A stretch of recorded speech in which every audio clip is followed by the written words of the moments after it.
Welcome to ICT classes. आशा करता हूँ कि आप सब बहुत अच्छे होंगे।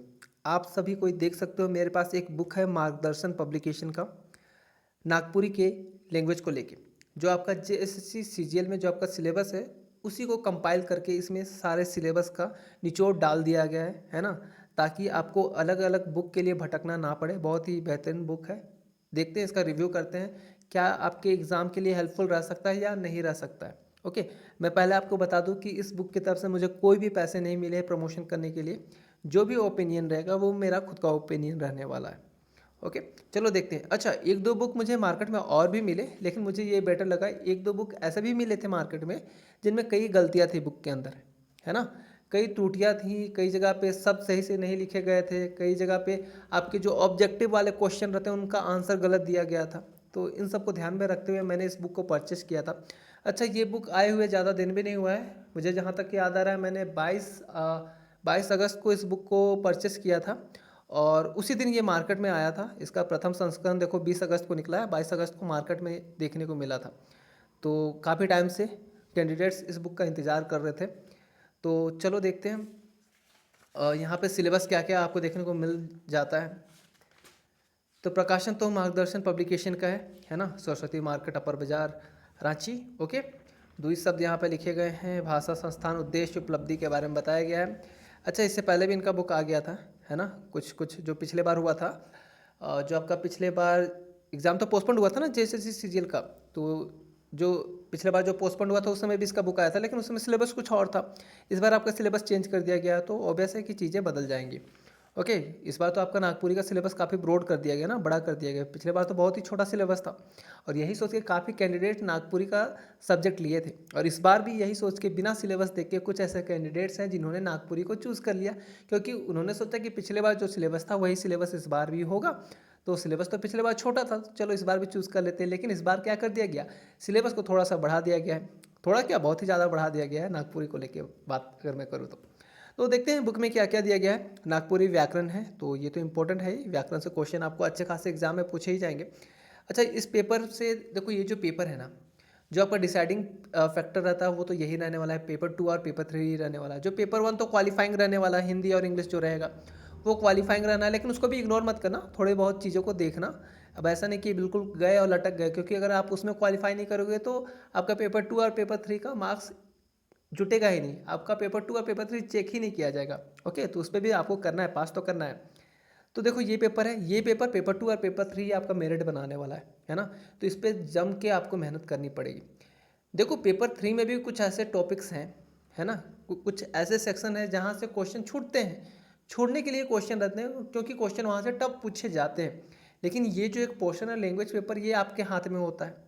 आपका इस लैंग्वेज पे जितना अच्छा पकड़ रहेगा, आप उतना ही अच्छा स्कोर कर पाओगे। ओके, 90 प्लस स्कोर करने की कोशिश करना, टारगेट यही रखना कि 90 प्लस आप इस सब्जेक्ट में स्कोर कर पाओ, इस पेपर में स्कोर कर पाओ।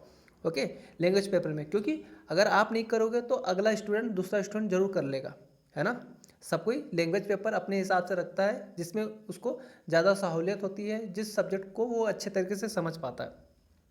देखो, इसमें पहले में दिया गया है खंड का में नागपुरी व्याकरण दिया गया है। तो व्याकरण तो आपका जान है किसी भी लैंग्वेज का। ओके, खंड खा में आपका पद साहित्य दिया गया है, जो भी आपका सिलेबस में सारे साहित्य दिए गए थे, है ना। पद साहित्य साहित्य दे दिए गए, संस्कार गीत है, पर्व त्योहार गीत है, श्रम संबंधी गीत है, बाल गीत है, ऋतु संबंधी गीत है, सामान्य गीत है। ओके, शिष्ट गीत और कविताएँ हैं। कविताएँ में वही है आपका जागा जागा है, बिरसा तो यार में, नागपुरक, भाई भाईमन, जेठ मास, अति, तुलसी और कैक्टस, सारे जो कविताएं हैं इसमें संकलित कर ली गई है, जो 10 कविताएं आपके सिलेबस में दी गई हैं। ओके, देखो, ये बुक बहुत अच्छा इसलिए भी है ना, क्योंकि आपको अलग से चीज़ों को ढूंढने का ज़रूरत नहीं है। अलग जगह से गद्य ढूंढना पड़ रहा है, अलग बुक से कविताएं ढूंढनी पड़ रही हैं, शिष्ट कहानी ढूंढनी पड़ रही है, तो उनका कलेक्शन कर दिया गया है, तो बेहतरीन है।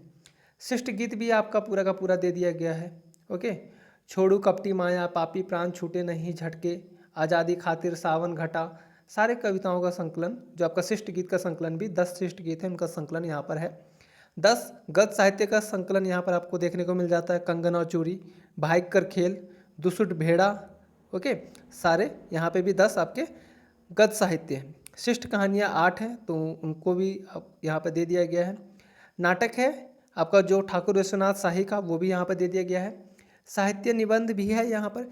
देखो कुछ कुछ ऐसे भी टॉपिक्स है इसमें जिसमें थोड़ा सा डिटेल में ना जाके उसको शॉर्ट में आपका समरी के रूप में दे दिया गया है। तो आपको डिटेल में पढ़ना है तो बड़े बड़े बुक पढ़ने पड़ जाएंगे फिर तो नागपुर के, है ना। तो वो तो पॉसिबल नहीं है, आपको एग्जाम के प्रोस्पेक्टिव से तैयारी करना है, टाइम भी ज़्यादा नहीं है। तो ये बुक आपके लिए हेल्पफुल रहने वाला है, एकदम एग्जाम को डेडिकेट होकर इस बुक को लिखा गया है। तो आप इस बुक को प्रेफर कर सकते हो। अच्छा, इसमें एक खास बात और ये भी है ना कि आप जो सा भी टॉपिक पढ़ते हो, जैसे आप लोकगीत पढ़ रहे हो, कविताएं पढ़ रहे हो, शिष्ट गीत पढ़ रहे हो, तो उसके बाद आपको यहाँ पर उसका सेट देखने को मिल जाता है, मॉडल सेट आपको देखने को मिल जाता है, जिससे आपका क्वेश्चन का प्रैक्टिस हो जाता है। कई सारे क्वेश्चन की प्रैक्टिस आपके हो जाते हैं, रिवीजन भी हो जाता है। तो ये बेहतरीन चीज़ है। यहाँ पर ग्रामर में के पोर्शन में भी दिया गया है, ग्रामर आपका बता के सारे टॉपिक्स को कवर करा के उसके बाद उसका मॉडल सेट भी यहाँ दे दिया गया है। ओके, तो ये चीज़ें इसमें की गई हैं। साथ में लास्ट में आपका प्रतियोगिता में जो भी प्रीवियस एग्जाम में नागपुरी से क्वेश्चन आए थे, दरोगा का जो पेपर हुआ था 2017 का, सचिवालय का 2018 का, या फिर उत्पाद सिपाही का 2019 का, तो उसके भी क्वेश्चन यहाँ पर संकलित किए गए हैं, नागपुरी के क्वेश्चन। ओके, तो आप उनको भी देख सकते हो और खुद से एनालाइज भी कर सकते हो कि एग्जाम में कैसा क्वेश्चन आपसे पूछा जा सकता है। ओके, तो छोटे छोटे बेसिक बेसिक भी क्वेश्चन पूछे जाते हैं आपका व्याकरण से, जिसको आप लोग इग्नोर कर देते हो। तो बेसिक क्वेश्चन पूछे जाते हैं, ज़्यादा टफ क्वेश्चन यहाँ से आपको पूछने को नहीं मिलने वाला है। हाँ, आपको लोकोक्ति और कहावत, मुहावरा, है ना, पर्यायवाची शब्द और श्रुति सम विनार्थक शब्द और आपका विलोम शब्द, इन सब चीज़ों को थोड़ा सा याद कर लेना है, क्योंकि अगर इनको याद नहीं करोगे तो एग्ज़ाम में उसी से मिलते जुलते आपको शब्द दे देते हैं, तो फिर आप उसको टिक नहीं कर पाते हो, आंसर नहीं कर पाते हो। तो इसको कर लेना अच्छे तरीके से। और ये बुक आप लोग प्रिफर कर सकते हो। और अगर आप में से किसी ने ये बुक लिया है तो आप मुझे कमेंट करके जरूर से बताओ कि आपका क्या रिस्पॉन्स रहा, कैसा आपको इस बुक का परफॉर्मेंस लगा, ज़रा कमेंट करके जरूर से बता देना।